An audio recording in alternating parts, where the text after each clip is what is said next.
Buenos días, nosotros somos el grupo 3. Mi nombre es Daniela María Alonso Ojeda y mi carnet es 2020-00106. Nosotros les vamos a presentar la resolución del trabajo de aplicación 1. Mi nombre es Mariela Alejandro Seguí Ramírez, mi carnet es 2020-00257 y les voy a dar la resolución del problema número 1. La pregunta número 1 nos dice cuál es el principal contaminante en el hogar y por qué. A partir de la base de datos contaminantes en el hogar, se determinó que la lavaloza es el principal contaminante, ya que se usa con mayor frecuencia en el hogar. En el inciso número 2, dice selecciona dos variables cuantitativas, signos y síntomas en los últimos 6 meses y ambientales en Sprite en el hogar y realizar la gráfica respectiva. Pero primero se elaboró el cuadro de asociación, que el título es contaminantes utilizados durante los últimos 2 trimestres en el hogar, con las variables síntomas o signos en los últimos 6 meses, ambientales en Sprite en su hogar, si los utiliza o no los utiliza. La fuente fue la base de datos de contaminantes en el hogar. Después se realizó la gráfica, contaminantes utilizados durante los últimos 2 trimestres en el hogar. De color rojo se encuentran los sí y de color amarillo se encuentran los no. En el eje de las abscisas se encuentran síntomas y signos de los últimos 6 meses y en el eje de las ordenadas se encuentran los totales de sí y no. Dolor de cabeza y tos seca, una persona utiliza ambientales en Sprite y otra persona no utiliza ambientales en Sprite. Por consiguiente, así se hacen los demás. La fuente fue el cuadro número 1. Después nos dice que realicemos un ejemplo de proporción. Realizamos el ejemplo y en la proporción de manifestaciones, signos y síntomas, dolor de cabeza es de 0.3. Después nos dice que realicemos un ejemplo de porcentaje. ¿Cuál es el porcentaje de las personas que utilizaron ambientales en Sprite en su hogar? Se realizó la ecuación y se determinó que el 86% de personas que presentan tos seca utilizó ambientales en Sprite en su hogar. Por último, se realizó un ejemplo de razón, donde calculamos la razón entre irritación de ojos, nariz o garganta con dolor de cabeza con una base de 10. Se realizó la ecuación y por cada 10 personas que presentan irritación en ojos, nariz, garganta, hay 11 personas que presentan dolor de cabeza.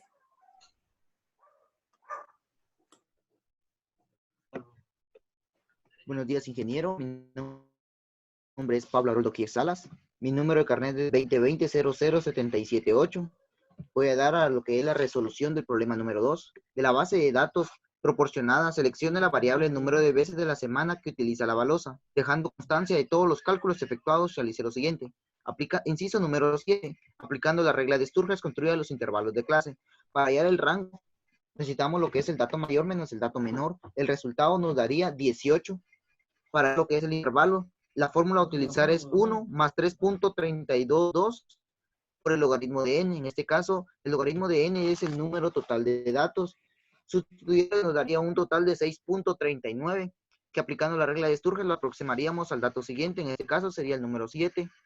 Para hallar la amplitud, realizaremos lo que es la división del rango entre el intervalo. Como resultado nos daría el número 3. En el inciso 8, nos piden realizar la presentación tabular de la variable y completar las columnas a utilizar. El cuadro está con sus respectivos datos. Cuadro identificado con el cuadro número 2, contaminantes utilizados durante los 2 últimos trimestres en el hogar. La primera columna, como pueden observar, son 7, que en los intervalos nos dio un total de 7. En la segunda columna están establecidos lo que es los intervalos, como la amplitud. En la frecuencia son datos proporcionados por el cuadro de asociación, por la base de datos. Las frecuencias no es más que la suma de las frecuencias. Las frecuencias acumuladas no es más que la suma de las frecuencias. Las frecuencias relativas se divide lo que es la frecuencia dividido por el número total de datos. La frecuencia relativa absoluta es la suma de todas las frecuencias relativas. Los límites reales, en la regla nos dice que al límite inferior se le resta 0.5 y al dato mayor se le suma 0.5. Es por eso que las cantidades son 0.5 y 3.5. Las marcas de clase sería de multiplicar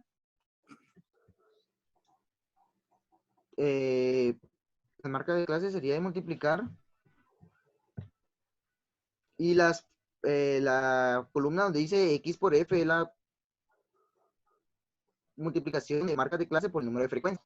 La fuente es información obtenida de la base de datos contaminantes en el hogar. En el inciso 9 nos piden calcular la medida de tendencia central que se ve afectada por los valores extremos. Cuando nos piden valores extremos, es decir, la media aritmética, sería 303 dividido 42, que nos da un total de 7.21. La interpretaríamos de esta manera. El promedio de veces a la semana que utilizan la balosa es de 7.21. El inciso 10 nos pide la medida que divide en dos partes iguales a la distribución. En este caso sería la mediana. Utilizando la fórmula para datos agrupados sería mediana es igual al límite inferior más n medios menos el límite inferior de la clase anterior partido de la frecuencia por la amplitud. Sustituyendo valores nos da un total de 7.4. La interpretaríamos, el 50% de las veces que se utiliza en la semana la balosa es de 7.4. En el inciso 11, el valor que más se repite, en este caso la moda. La fórmula a utilizar es límite real inferior más frecuencia interior menos la frecuencia interior anterior de la clase anterior, dividido la frecuencia menos la frecuencia anterior más la diferencia que existe entre la frecuencia menos la frecuencia posterior por la amplitud del intervalo. Sustituyendo valores nos quedaría 7.9. La interpretaríamos, el valor más frecuente de veces que se utiliza la balosa a la semana es de 7.90.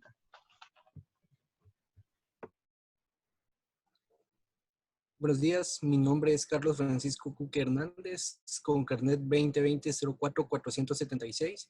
Yo le daré la resolución del inciso 12 al 16 del problema 2. Para iniciar con el inciso 12, nos pide la variabilidad. Mariela, ¿lo puedes bajar, por favor? Gracias.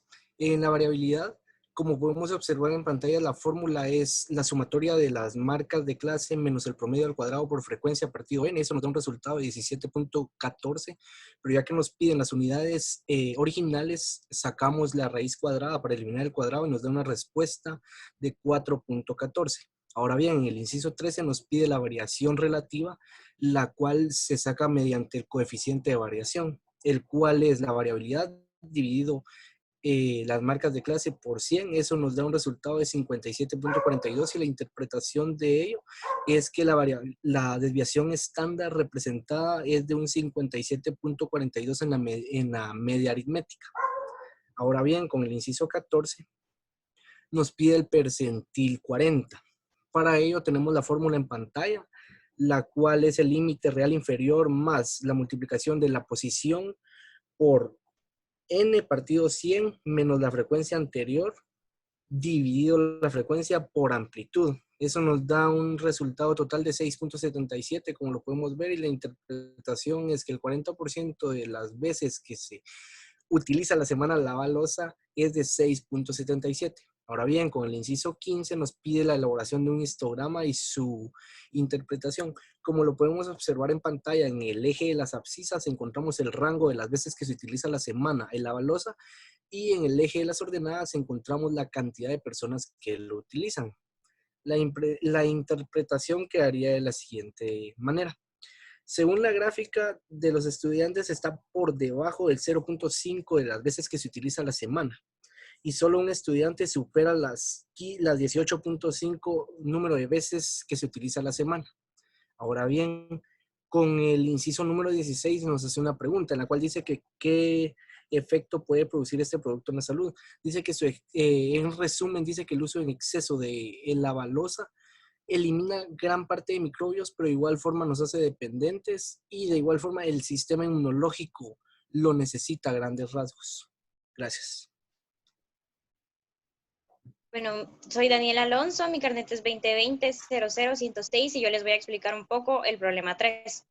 En el inciso 17, pregunta cuál es la variable independiente. En este caso, la variable independiente sería el afrontamiento porque depende de él el valor del estrés, es decir, si aumenta el afrontamiento, el estrés disminuye. En el inciso 18,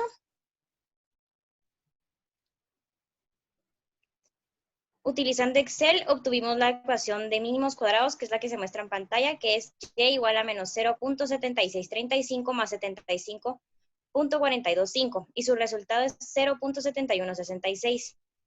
El número 19 nos tocó indicar el valor de la pendiente. Utilizamos la fórmula que se muestra en pantalla, sustituimos todos los datos y nuestro resultado final fue menos 0.7635 aproximadamente. Su interpretación es: por cada afrontamiento que aumenta, el estrés disminuye un 0.7635%. En el inciso 20,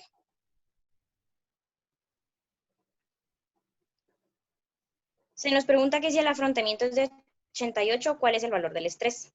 Para esto utilizamos la fórmula de Y igual a menos 0.7635x más 75.425. La X se sustituye por el 88 y nos da como resultado 8.237. Esto significa que si el afrontamiento es de 88, se espera que el estrés tenga un valor de 8.237. Y por último, en la 21, ¿cómo se interpreta la correlación? Utilizamos la fórmula que se ve ahí en pantalla y nuestra respuesta es que el valor del coeficiente de correlación, que es igual a menos 0.85, indica que existe una correlación alta negativa entre las variables.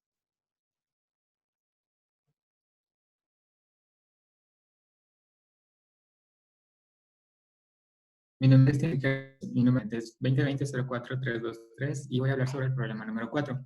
En el problema número 4 se nos pidió que buscáramos una gráfica estadística que nos mostrara los datos del avance de los casos de COVID-19 a nivel nacional, en la cual se presentan 4 variables diferentes que son el número de casos confirmados, el número de casos activos, el número de pacientes recuperados y el número de pacientes fallecidos.